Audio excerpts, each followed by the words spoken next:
la crisis, asimismo el faraón aprovechó la hambruna para apoderarse de todo, no solo de propiedades, sino de las mismas personas. Y es que eso no fue algo impuesto por parte de Faraón. Él fue muy sabio en cómo actuó. El faraón no actuó como un dictador, imponiendo su deseo de apropiarse de todo, inclusive de las personas, sino que esperó pacientemente, sabiendo que tarde o temprano la hambruna tocaría a cada casa del pueblo de Egipto, y todos llegarían increpándolo, porque exactamente eso fue lo que hicieron los moradores de Egipto. Le reclamaban y le increpaban al faraón. ¿Qué pasa, faraón? ¿Vas a dejar que muramos todos aquí? ¿Y por qué no nos compras todo, nuestras propiedades y aún nuestros cuerpos, antes de que terminemos muertos en esta nación? Por supuesto que era exactamente lo que quería Faraón. Él sabía muy bien desde hace mucho tiempo lo que estaba por ocurrir y se dedicó a prepararse para el desastre. Algo que debió haber hecho también el pueblo de Egipto. Tal vez ellos no sabían, o tal vez Faraón nunca les dijo lo que estaba por ocurrir y cómo José había revelado este sueño de que venían primero 7 vacas gordas y luego 7 vacas flacas. Todos conocemos también que eso hace parte de una moraleja. En las vacas gordas tienes que guardar para las vacas flacas. Hace parte también de lo mismo que vemos con el proverbio de la hormiga. Durante el verano, que hay abundancia de cosecha, ella recoge, y en el invierno tiene para su mantenimiento. Pero hoy en día los moradores de las ciudades no entienden de eso. Ellos piensan que de alguna manera será el Estado el que eternamente, no importa la situación ni el temporal, los va a mantener a capa y espada. Pero así no funcionan las cosas, sobre todo cuando a la final el moderno faraón, que son los gobernantes de hoy en día, tienen la misma agenda que el antiguo faraón de Egipto, que es precisamente obtener más y más poder, inclusive si el pueblo tiene que venir arrodillado a ellos, clamando por comida, agua y ayuda. De eso se trata todo, hermanos, del poder. Entonces yo pregunto, ¿será que el Papa Francisco y los gobernantes de la tierra saben perfectamente qué fue lo que dijo Jesús que estaba por ocurrir en este mundo? Porque ahí tenemos una advertencia muy clara. Jesús advierte al mundo entero: miren, en los tiempos finales vendrán terremotos, desastres, hambrunas y guerras. ¿Y será que esto se está cumpliendo al pie de la letra? Y que Jesús nos advirtió, pero igual que Faraón, asimismo los gobernantes están usando esta advertencia para su propio beneficio, para obtener más y más poder. ¿Y será que el resto, los que supuestamente son cristianos, no han tenido en cuenta la advertencia de guardar en las vacas gordas para las vacas flacas? Es curioso porque Jesús dice que los hijos de este siglo son más sagaces que los hijos de la luz, es decir, que los cristianos. Y es que los hijos de este siglo ven lo que Jesús dice y se preparan para ello, para no desaprovechar la crisis. Los hijos de la luz se quedan dormidos y luego viene el problema, hermanos. Entonces ya vemos que nada de lo que vemos es lo que realmente es.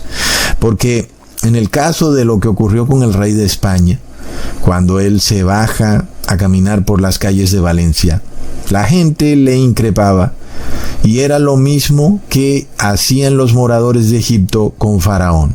¿Y acaso no era eso lo que Faraón quería?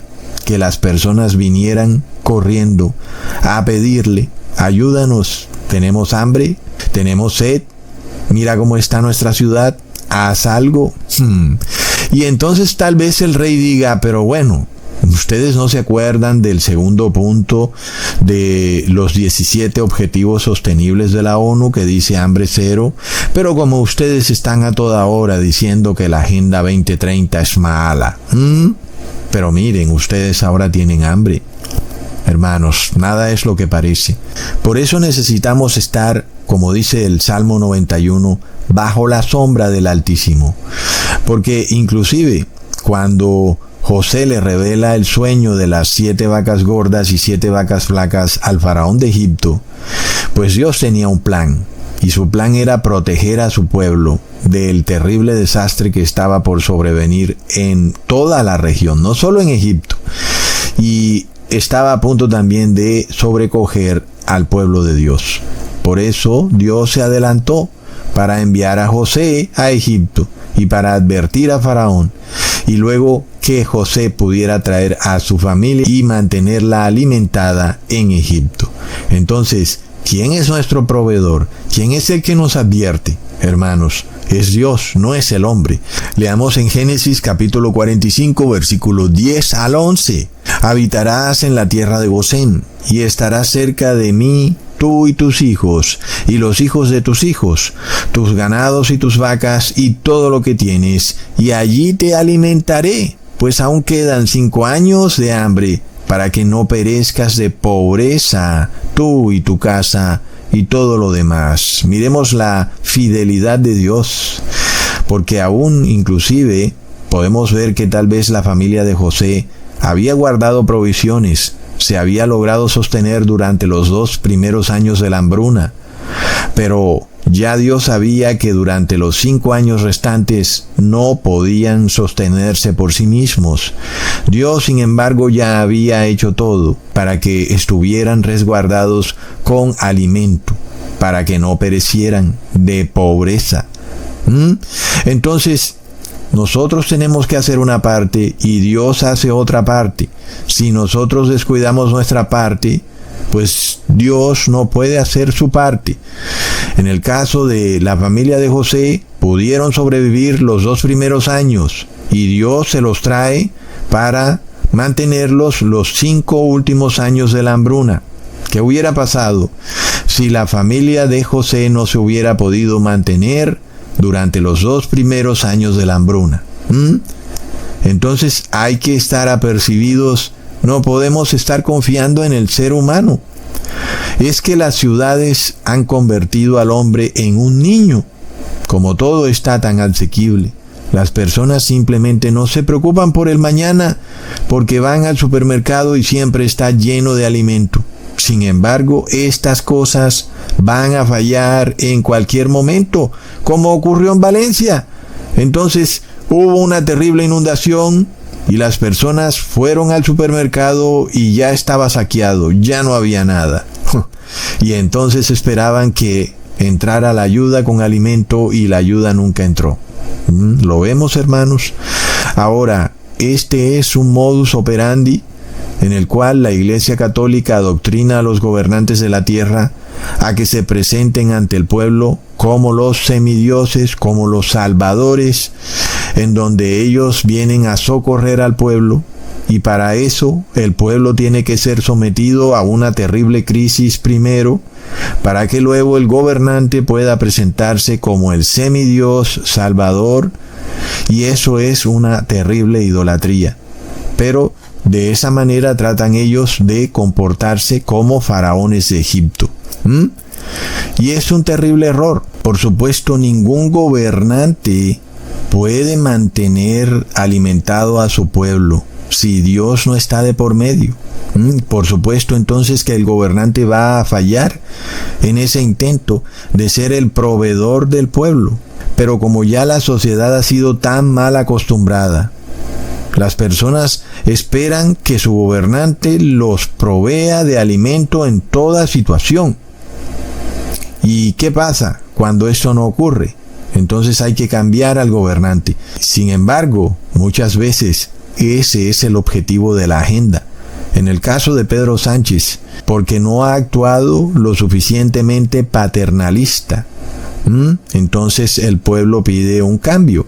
El pueblo quisiera un gobernante más paternalista. alguien como Franco, un dictador, que venga como un padre autoritario, con vara de hierro, a azotar y a poner orden, y si alguien está desordenado, pues recibe un azote bien bueno. Es parte del mismo proceso. Es algo de lo que vimos en Estados Unidos. Primero un gobierno débil, un gobierno de izquierda, que no pone orden, y luego viene el gobierno de Donald Trump, que viene a poner orden, y el ciclo se repite nuevamente. Entonces nosotros vemos que aparece en las calles caminando el rey Felipe de España, en Valencia, y lo vemos hablando con dos muchachos, uno vestido de rojo y otro vestido de azul. ¿Acaso eso nos recuerda a la masonería? Y curiosamente el que estaba vestido de azul estaba hablando con el rey. Vemos entonces que esto nos revela que el rey controla ambos lados de la política. Y si no te gusta la izquierda, los rojos, pues él puede darte la derecha, los azules. Así que a las personas simplemente se les dice, mira, si no te gusta cómo ha funcionado esto, pues ahí tienes el gobierno de ultraderecha, a quien puedes elegir. Luego al ultraderechista caballero de Colón, Eduardo Verástegui, le han preguntado, ¿qué opina de Pedro Sánchez? Pues ¿qué va a opinar, hermanos? Porque Pedro Sánchez es de ultraizquierda. Entonces, claro, a raíz de lo que ha pasado en Valencia, el ultraderechista saca pecho y dice, pues hay que sacar a Pedro Sánchez. Pues ese es todo el meollo del asunto de lo que ha ocurrido en Valencia. Es un proceso en donde el pueblo es llevado a una crisis terrible para que finalmente venga clamando por la solución. Y en este caso la solución es pasar de un gobierno de ultraizquierda a un gobierno de ultraderecha. Ahora, la ultraderecha siempre está representada por un nacionalismo y la izquierda está representada por un globalismo. Esto es lo que ocurre hoy en día. Sin embargo, ¿cómo puedes hacer tú para crear un fervor nacionalista en la población? Simplemente pues dejas que las cosas empiecen a fallar. Simplemente esperas a que ocurra una crisis, una tragedia, que estremezca a la nación y de repente nada funciona y las personas se preguntan, ¿en qué ha terminado España? ¿Es acaso una nación del tercer mundo? Y ahí se empiezan a desatar sentimientos nacionalistas.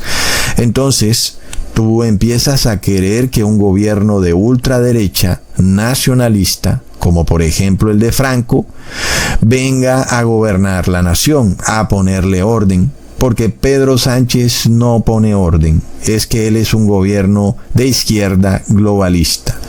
Y sin embargo son dos movimientos que representan las dos alas de un mismo pájaro, la izquierda y la derecha, los republicanos y los demócratas, los liberales y los conservadores, etc., los azules y los rojos, son todos parte de ese mismo pájaro, de esa misma águila, ¿ok? Cuando miramos a los dos jóvenes, uno vestido de rojo y otro de azul, y el rey Felipe está hablando con él de azul, y resulta que en la sudadera del muchacho de azul podemos leer que dice División 250, y ese era el nombre de una división de ayuda humanitaria española enviada por el dictador Franco de España al gobierno de Hitler. ¿Lo vemos, hermanos? Es como si todo se pusiera ahí a plena vista y las personas no lo pudieran entender. La gente es llevada a través de una crisis a repudiar